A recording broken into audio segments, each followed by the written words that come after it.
Hello, beautiful people. Welcome back to our channel. It's countdown to uh, Biafra Remembrance Day. I'm talking about remembrance of their fallen heroes, and there have been contrary opinions, contrary orders. And don't forget that Nnamdi Kanu gave an order. That's the leader of the indigenous people of Biafra IPOB. Gave an order that there should be a sit-at-home all around Biafran land, quote and unquote. But there seem to be some chieftains who have actually decided to counter that order, and of course, Nnamdi Kanu has also replied them. But before we go to the newspaper to give you all these juicy details and what Biafrans and Nigerians generally are reacting to this, we'd like you to subscribe to our channel by clicking on the red subscribe button. Beside it, you see a bell notification icon. Please go ahead, click on it to get notified as soon as we update our channel on YouTube. Okay, let's go straight into the news of the day. Let's start with the contrary opinion. An Igbo leader and former presidential aspirant, Chief Charles Udeo Ogaranya, has urged Igbo to ignore the social media circulation trending around, urging them to stay at home on the 30th of May. Odego Ogaranya spoke at the time the indigenous people of Biafra IPOB Victoria community in Australia disclosed that it would hold a 2-day candlelight dinner and procession program between May 30th and May 31st, 2021 in the heart of Melbourne, Australia to remember Biafran fallen heroes. And I think he's in diaspora, but let's continue. Ogaranya reminded Ndibo that the national holiday for Dr. Martin Luther King Jr. in America is considered a day on and not a day off, and that is what Ndibo should do in honor of their fallen heroes. Remember your fallen heroes in solemn prayers, charity to all, but without the coloration that you are still a rebel. He maintained that the fallen heroes of Ndibo will be happier wherever they are with an Igbo society without violence of which they died, and therefore their death should not be in vain. Udo Ogaranya pointed out, by faith as Christians, our God commanded us not to be rebels as vengeance belongs to God. He argued that those asking Ndibo to sit at home do not know what Ndibo go through to pay their school fees, medical fees, house rent, shop rent, upkeep, and numerous bills, but they stay in their safe havens to dish out frivolous orders with no one when no one has elected or appointed them as lords over Ndibo. I think he's talking about Nnamdi Kanu here. I just feel so, but let's continue. Particularly when they are not doing anything to solve Igbo problem, but rather compounding them with a threat of violence, rebellious act, and attracting wars and genocide against Ndibo. He added that no doubt President Buhari's government is the worst for Ndibo and so many other ethnic groups in Nigeria. And with that, we are not alone in this carnage. But nevertheless, we have to manage the situation very well in order to safeguard our people through this trying period. IPOB Australia commends Masop for also shifting its sit-at-home date.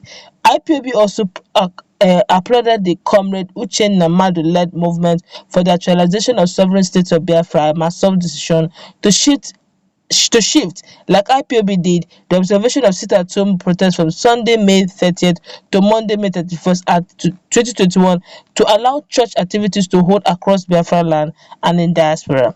Mazi Nwoke, this statement read in part, IPOB Victoria will host 2 days candlelight dinner and procession program in the heart of Australia to remember Biafran fallen heroes. IPOB Victoria Community Australia also applauded the decision of Comrade Nnamdi, leadership of the movement for the actualization of the sovereign state of Biafra, Masop, to observe a sit-at-home on May 31st, 2021.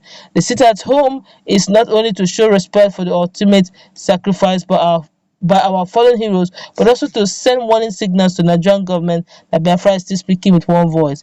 There is no greater sacrifice than the ones made by over 3 million Biafrans whose only wrong was their determination to live freely. We will never forget them. Wow, a lot of Nigerians have reacted, but let's find out what Nnamdi Kanu said concerning this, because of course, don't forget that Nnamdi Kanu gave the first order that there should be a sit at home, but the ones here in diaspora, especially those in Australia, are saying something different, saying that you can't just tell us to stay back at home. We've got bills to pay, we've got school fees, we've got rent to pay, shops to pay, and all that. You can't just wake up one morning and tell us to sit at home. There are better ways to do this. We can go out there, run charity, pray for them, and all that. But telling us to sit at home, who's going to pay the bills for us? But let's hear what Nnamdi Kanu very quickly said in response. He said the IPOB leader in his statement warned that anyone who flouts the directive should blame himself or should blame themselves for the repercussion.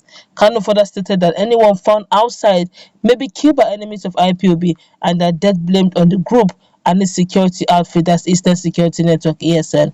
The IPOB leader in a statement released through the group spokesman, Imam Powerful, said that the May 31st sit-at-home order was sacrosanct. The statement reads, "We, the global family of indigenous people of Biafra IPOB, ably led by the prophet of our time, Nnamdi Kanu, wish to announce once again that this year's annual Biafra Remembrance Day and candlelight procession will take place on Sunday night, or Sunday night, 30th of May, while at sit at home and total lockdown takes place on Monday 31st May 2021 and not May 30th as earlier announced. The adjustment is to enable churches to hold their normal services on Sunday, May 30th without any obstruction, but there will be no human or vehicular movement throughout Biafra land on Monday 31st of May. Every person in Biafra land is therefore advised to observe a sit-at-home order on Monday 31st of May 2021. That day is sacred in Biafra land in honor of our over 5 million Biafrans being brought down by the Nigerian forces during the civil war. There will be a total lockdown all through Biafra land on that day as we remember all our fallen heroes and heroines, including agitators who have paid the ultimate price in the course of our struggle for independence since 1967 till date. All markets, filling stations, motor parks, airports, seaport, banks, schools, and etc., as well as social activities in Biafra land, are to be shut down on that day. Everyone is to remain indoors in Biafra land from 6 a.m. to 6 p.m. On that day, people are to stock their houses with food items before that day so they won't need to shop on that day. We strongly advise our people against flouting this order, as anyone found outside their house that they may be the target of our enemies, who will, after killing them as usual, blame it on IPOB and Eastern Security Network. Therefore, we all should remain inside so we will see no Biafran abducted or killed or maimed. Once again, anyone violating this sit-at-home order should have themselves to be blamed for the and whatever fate that befalls them as penalty for their stubbornness. Wow. Now you've heard what he's saying. He said now it is no longer 30th but 31st. It is no longer 30th but 31st because they actually want Sunday services to go on. And he's now saying, look, guys, if you flout this order, if you do not obey this order, whatever you see on the 31st, it's your business, not theirs. Well, let's go wrap it up. You have seen the two differences. One in Australia is of the opinion that Nigerians or Biafrans, those who believe in the cause of Biafra, should actually be seen going out praying and do charity and not really sit at home because bills needs to be paid. While they seem to be the opposite direction for Nnamdi Kanu. Well, it's up to you. Let's put in the comment section. What's your take?